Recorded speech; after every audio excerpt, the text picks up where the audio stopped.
창조에 담긴 구원이라는 제목으로 6번째 시간을 갖도록 하겠습니다. 창세기 살피고 있는데요. 맨날 똑같은 거 한다 그러지 마시고, 이거 평생에 이 본문 한 번 한다는 생각으로 하는 거니까 언제 또 이 본문 가지고 하겠습니까? 우리 창세기를 살피고 있는데요. 창세기 주제가 무엇입니까? 창세기 주제. 네, 창세기 주제는 이 창조가 나타나고 있죠. 근데 전체 창세기가 50장까지 기록되어 있습니다. 창세기는 50장까지. 그 중에서 창조의 기사는 앞에 몇 장 없습니다. 3장까지 끝나고 나머지 뒤는 4명의 족장에 관한 이야기들이죠. 그러면 이 창조에 관한 기사가 창세기의 중심이 될 수 있겠는가? 결론부터 말씀드리면 창세기 주제는 구원입니다. 창조를 통한 구원을 말하고 있고, 또 뒤에 나오고 있는 4명의 족장들을 통한 구원을 말씀하고 있죠. 처음 시작할 때 말씀드렸던 것 같은데, 아브라함을 통해서는 믿음으로 말미암아 어떻게 의로움을 얻는가, 이신칭의입니다. 이건 우리가 구원의 서정이라고 말하는데요. 그리고 이삭은 믿음으로 말미암아 아들이 된 겁니다. 성경 구절은 로마서를 적어놨지만 저 로마서 내용이 창세기에 관련된 내용을 인용한 겁니다. 또 야곱은 일평생 동안 거룩하게 만들어져 가는 과정, 성화입니다. 성화. 믿음으로 말미암아 성화, 구원되는 겁니다. 거룩하게 되는 것.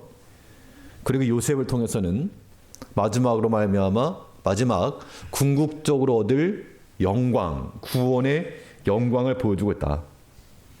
그러니까 이 창세기는 창조 기사를 통해서도 구원의 메시지요, 뒤 나머지 4족장을 통해서도 구원의 메시지를 전달하고 있는 겁니다. 그러면 이 4명 족장에 관한 이야기는 뒤에서 나올 것이고, 오늘 이 앞에서 창조 기사, 마지막 제니까 최종 반복한다는 생각으로 첫 번째, 빛이 있으라. 이 빛은 성막, 즉 그리스도를 향해 나가는 첫 번째 관문으로 번제단을 의미한다 그랬습니다. 그러니까 다 그리스도를 상징하는 겁니다.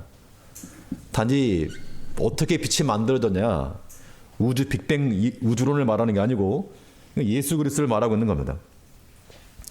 그 다음에 위의 물과 아래 물, 궁창을 나누시고, 이것도 마찬가지로 성막, 번제단을 지나 물두멍을 지나서, 저 물두멍이 의미하는 바가 무엇이었는가 하면 마른 땅. 홍해요, 홍해. 사실은 저 홍해를 갈라 마른 땅을 건너 구원 얻은 겁니다. 요한계시록에 나오는 용어를 쓰면 무슨 바다? 유리바다. 100점 드리겠습니다. 유리바다라고, 바다는 원래 빠져 죽어야지 바다인데, 그 바다가 유리처럼 되어 있어서, 유리라고 하는 것은 하늘을 투영한 겁니다. 그렇죠? 그 때문에 그 유리바다, 마른 땅을 건너 구원함을 얻게 되는 것을 보여주고 있고, 셋째 날 식물을 만드셨죠. 채소와 식물들. 이것은 우리에게 오늘 본문에 보면 알겠지만 식물로 주었다, 먹을 것으로 주었다, 그 얘기입니다. 그래서 성막에서 이제 남쪽에 진설병 상을 놓고 그 위에 떡을 올려놨습니다. 양식을 말하는 겁니다. 양식을 주었다. 우리의 생명이 양식이신 그리스도를 상징하고 있습니다. 넷째 날 해와 달과 별을 만드시고, 또 그 부편에 등대를 주셔서 우리의 빛이 되는, 그리스도께 나아가기 위해서 우리의 빛이 되신 그리스도를 상징하고 있고, 그리고 다섯째 날 공중에는 새와 바다의 물고기를 만드셨죠. 그러니까 생물들을 가득 차게 충만하라, 번성하라. 그래서 이제 이 속죄에서 들어가기 전 분향단을 지나 마치 하늘로 올라가는 것 같이, 새들이 올라가는 것 같이 하나님께로 올라가는 저 향으로 말미암아 성막을 가득 채우라, 그 이야기입니다. 그리고 마지막 날 여섯째, 동물들과 사람을 지으시고 이제 속죄소 안에서 저 짐승의 피를 뿌려 우리를 만나주시고 구원하시는 그리스도를 상징하고 있다라고 말하는 겁니다. 그러니까 창조 기사도 분명 이 구원에 관한 메시지로 우리가 풀어가는 것이 합당해 보입니다. 그러면 이 6번째 날 창조에서 확인할 수 있는 이 구원의 메시지 무엇인가? 오늘 본 말씀을 통해서 살펴보도록 하겠습니다. 첫 번째로 생각해 볼 수 있는 것, 이 구원의 삶이라고 하는 것은 연합을 이루어가는 것이다 그 이야기입니다. 즉, 이 6번째 창조 안에 구원의 메시지를 담가놨다 그 이야기입니다. 단지 동물들 만들었다, 사람을 만드셨다가 아니고 그 사람을 만드신 그 창조 기사 속에 우리에게 주신 구원의 메시지가, 구원의 삶이라고 하는 것은 연합을 이루어가는 것을 우리에게 보여주고 있는 겁니다. 창세기 1장 26절 말씀을 보시면 오늘 본문 26절에서 하나님이 가라사대 우리의 형상을 따라 우리의 모양대로 우리가 사람을 만들고 그로 바다의 고기와 공중의 새와 유축과 온 땅과 땅에 기는 모든 것을 다스리게 하자 하시고, 자, 일단 빨간색으로 밑줄 쳐 있는 부분 한번 눈여겨보시죠. 우리의 형상을 따라 우리의 모양대로. 여기 하나님의 형상이 무엇이냐에 대한 신학적 답변을 기대할지 모르지만 제가 드리고 싶은 말씀은 그게 아니고, 한 단어를 말하면 한번 따라서 하시죠. 우리의. 네, 우리입니다. 우리. 하나님께서 이 사람 창조를 통해서 주시는 첫 번째 메시지가 우리라고, 우리. 즉 하나님께서 사람을 창조하신 것은 하나님의 연합 속으로 우리를 불러들인 겁니다. 이것은 마치 가족의 일원으로서 우리를 불러주신 그러한 하나님의 부르심이요 하나님의 손길이다 그 이야기입니다. 그러면 사람 창조라고 하는 것이 단지 어떻게 사람이 만들어졌느냐 이것만을 의미하지 않고, 우리는 하나님의 연합 속으로 들어가야 될 하나님의 사람들인 겁니다. 하나님의 가족이요 하나님의 일원인 겁니다. 3+1 시스템, 3+1, 삼위일체 하나님께서 +1 나를 더하셔서 온전한 하나님의 사람으로 한 공동체로 불러셨다 그 이야기입니다. 이게 구원이죠. 그래서 우리가 하나님께서 하나님의 형상을 따라 사람을 지었기 때문에 우리 참된 인생을 살아가시려면 하나님의 형상을 입고, 하나님의 형상 그러면 그냥 오해하지 마시고 그냥 하나님의 사람이다 그 얘기입니다. 이것은 이 골로새 1장 15절 말씀에서 한번 같이 한번 읽어보시죠. 1장 15절 시작. 그는 보이지 아니하시는 하나님의 형상이요 모든 창조물보다 먼저 나신 자니. 그는 그리스도를 가리킵니다. 보이지 않는 하나님 형상이라 라고 말씀하고 있고, 히브리 1장 3절에서도 이는 하나님의 영광의 광채시요 그 본체의 형상이시라. 여기서 명확하게 하나님의 형상은 누굴 가리킵니까? 그리스도를 가리킵니다. 즉 하나님께서 그리스도의 형상대로 우리를 지으시고 또 우리를 불러주셨다라고 하는 것은 우리가 마땅히 그 그리스도의 형상을 닮아가는 겁니다. 그러니까 그리스도를 닮아가는 것이 연합이요 하나님의 형상을 따라 사는 길이 되는 겁니다. 구원의 길이라고 하는 게 다른 거 아니고 그리스도를 따라 그리스도를 닮아 연합하라. 그래서 그리스도와 연합하는 것, 그리스도 인격을 닮아가는 것, 예수를 본받아가는 것이 참된 인생이요 온전한 사람이다 그 이야기입니다. 이 말은 에베소 4장에서 명확히 말하고 있는데요. 여기도 한번 같이 한번 읽어보시죠. 우리 크게 한번 읽겠습니다. 시작. 우리가 다 하나님의 아들을 믿는 것과 아는 일에 하나가 되어 온전한 사람을 이루어 그리스도의 장성한 분량이 충만한 데까지 이르리니. 중간에 보시면 온전한 사람을 이루어 라고 말씀했죠. 온전한 사람을 이루었다는 것이 하나님께 창조하신 그 목적대로 진짜 사람이다 그 이야기입니다. 그러면 이 인간상의 회복이라고 하는 것은 그리스도의 장성이 그리스도의 장성한 분량에 충만한 데까지. 즉 그리스도를 닮은 것이 온전한 사람이다 그 이야기입니다. 그럼 이제 우리 이런 질문 던져야죠. 나는 사람인가 아닌가?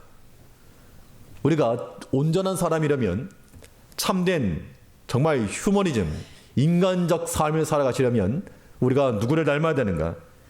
그리스도를 닮아 그리스도의 장성한 분량이 충만하기까지. 말이 어렵지만 그냥 우리 생각하는 것이나 보는 것이나 듣는 것이 예수 닮은 거 그걸 말하는 겁니다. 이것이야말로 인간성의 회복이요 온전한 사람이다. 또 로마서 6장 5절 말씀에서도 여기도 한번 같이 읽겠습니다. 로마서 6장 5절 시작.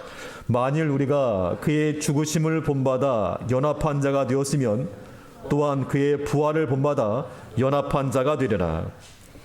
그리스도의 연합이라고 하는 것은 그의 죽으심을 본받고 그의 부활을 본받는다. 그 죽음과 부활을 본받는다는 게 무슨 의미입니까? 죽으면 죽는 거고 부활하면 하는 거지. 그걸 본받아서 할 수가 없죠. 예수께서 죽으심은 십자가에서 죽으심은 아버지의 뜻을 이루기 위해서 선택적 죽으심이었습니다. 그러니까 우리가 이 부활은 당연히 십자가의 죽음 다음에 오는 거니까 우리가 그의 죽으심을 본받아서 우리 십자가 안에서 죽어라 그야 그러면 십자가 안에서 살고 싶으면 십자가 안에서 죽어라. 우리가 참된 사람으로 사는 길은 십자가 안에서 죽는 길이 있다. 그걸 말하고 있는 겁니다. 내 생각으로는 십자가에 죽는다라고 하는 것이 참 비인간적인 것처럼 보여요.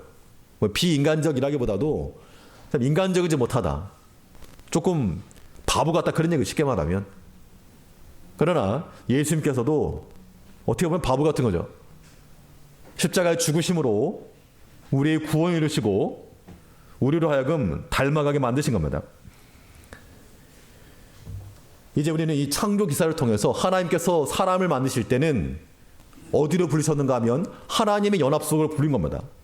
그렇죠? 삼위일체 하나님께서 자기 형상을 따라 사람을 만드셨다는 것은 너도 하나님의 연합 속으로 들어오너라.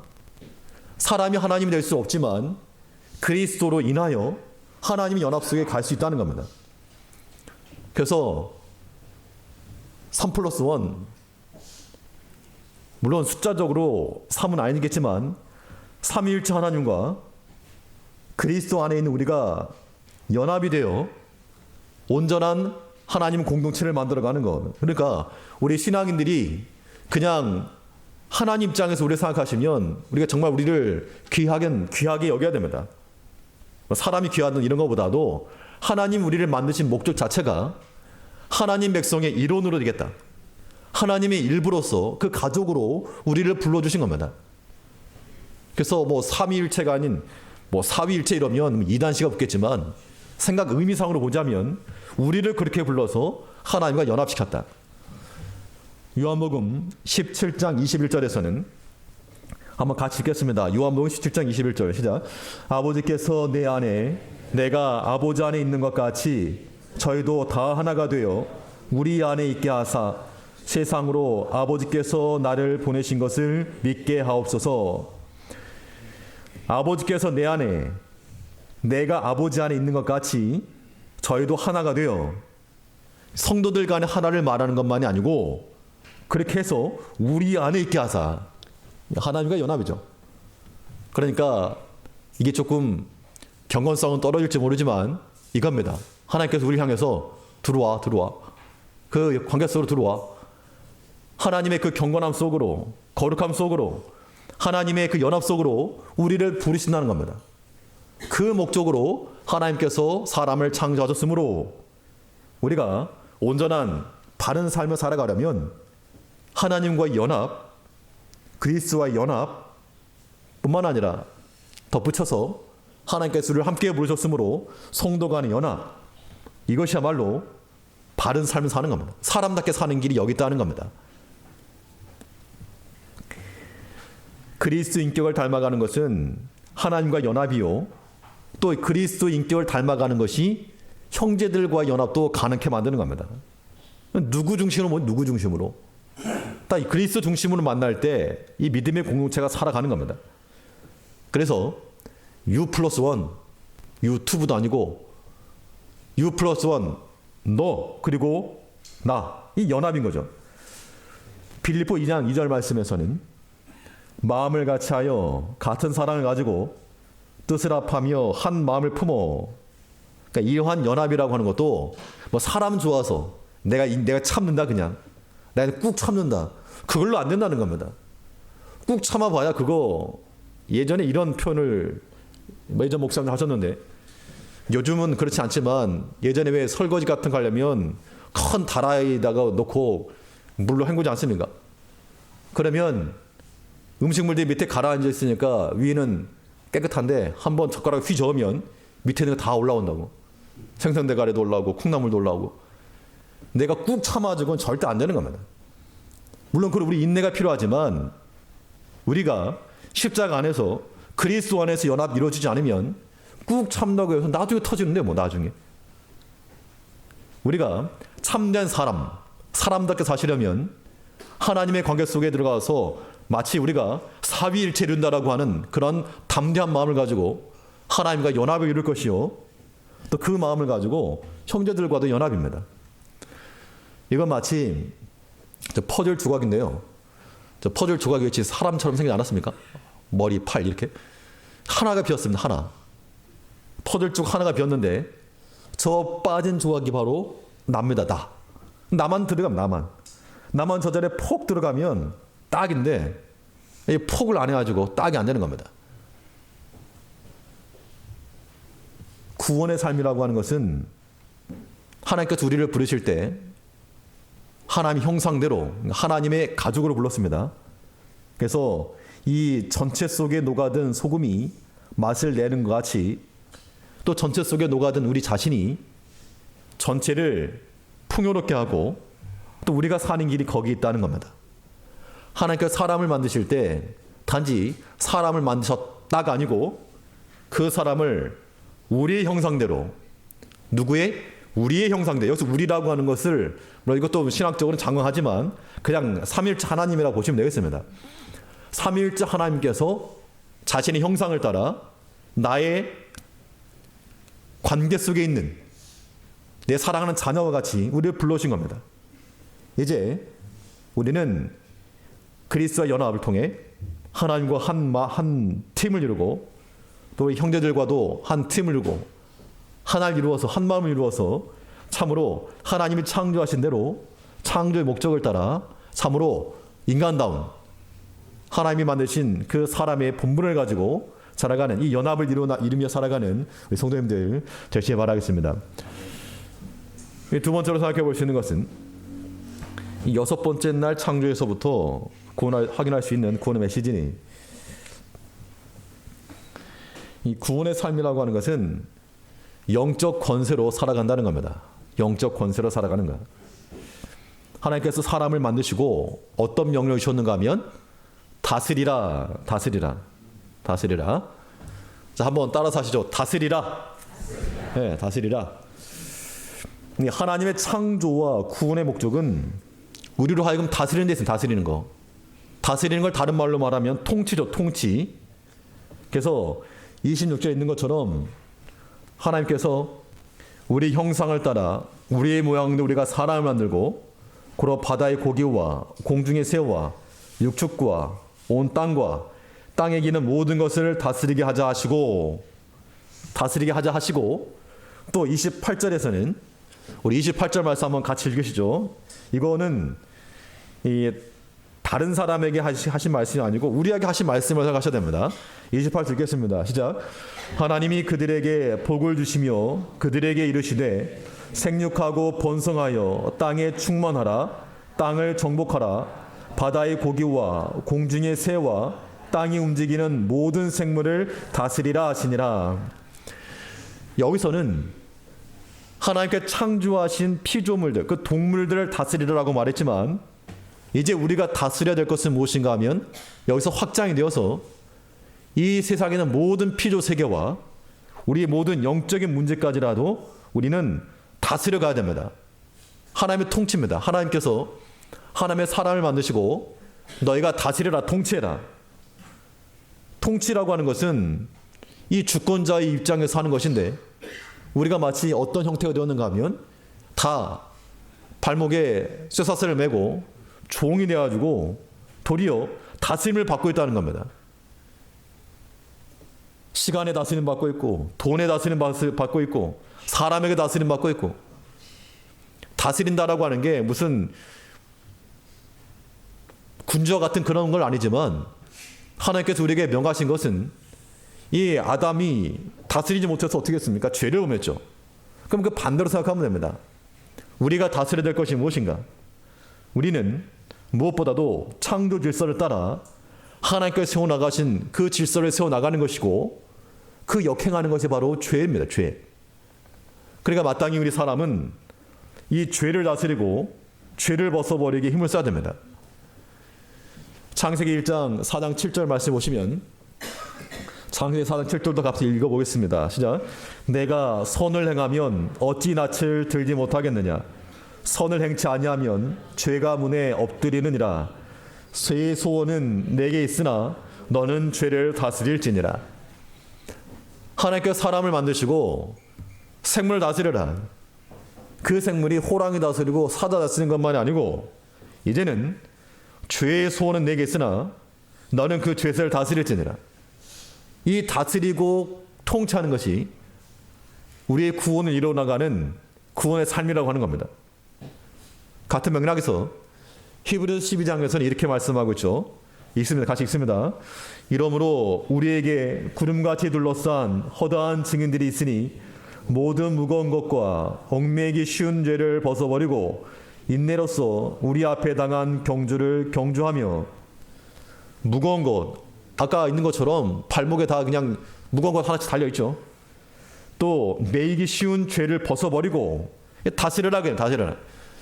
죄가 얼마나 우리를 끈덕지게 달라오는지, 얼마나 찰거멀쩍 달라붙는지 떼어내려고 해도 또 붙는 것이 죄인데 떼어낼 생각조차 안 하고 있으면 금세 그냥 죄 투성되는 겁니다.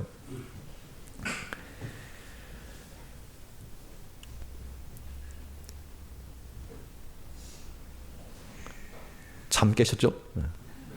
제 말을 안 하면 잠을 깨시겠죠?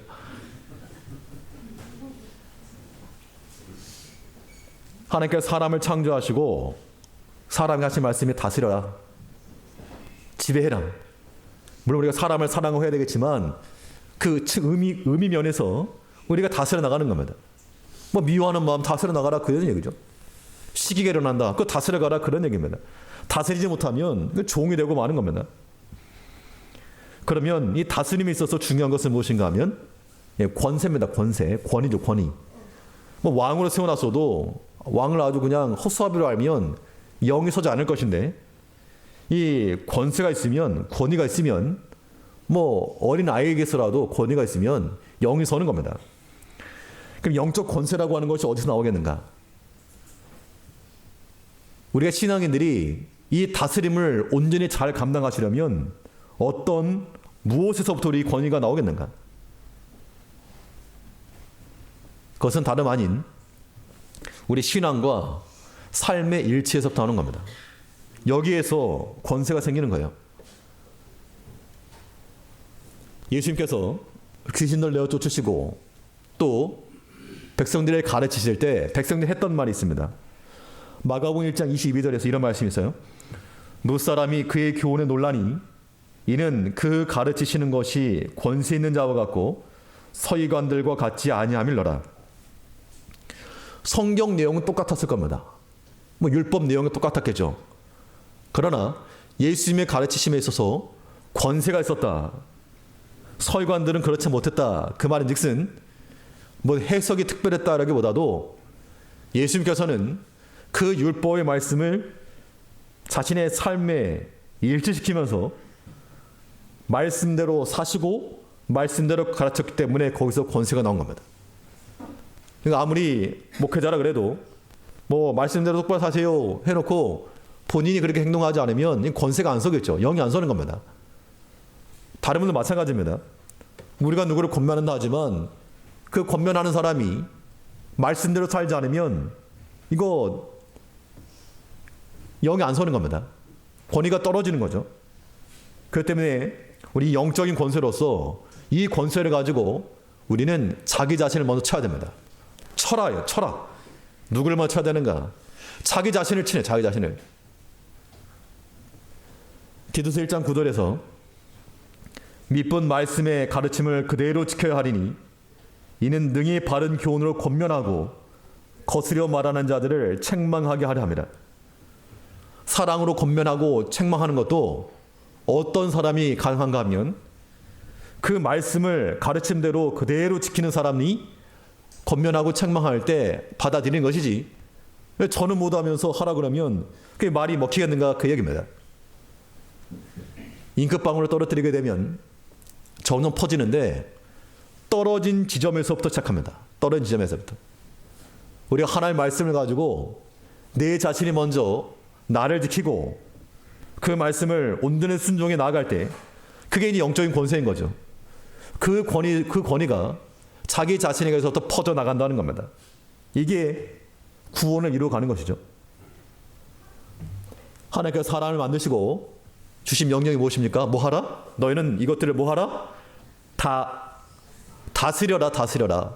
통치하라, 그 얘기입니다. 그 다스림은 하나님의 창조 질서 속에서 신앙과 삶의 일치 속에서 그 권세가 나온다는 겁니다.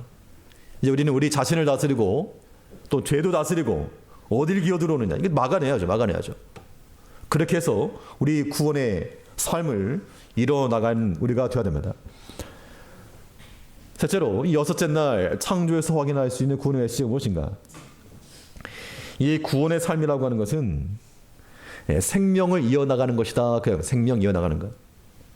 즉 하나님께서 사람을 창조하신 것은 사람 만드셨네, 원숭이가 사람 된 게 아니네, 그거 말하라고 주신 것이 아니고 생명을 이어가라.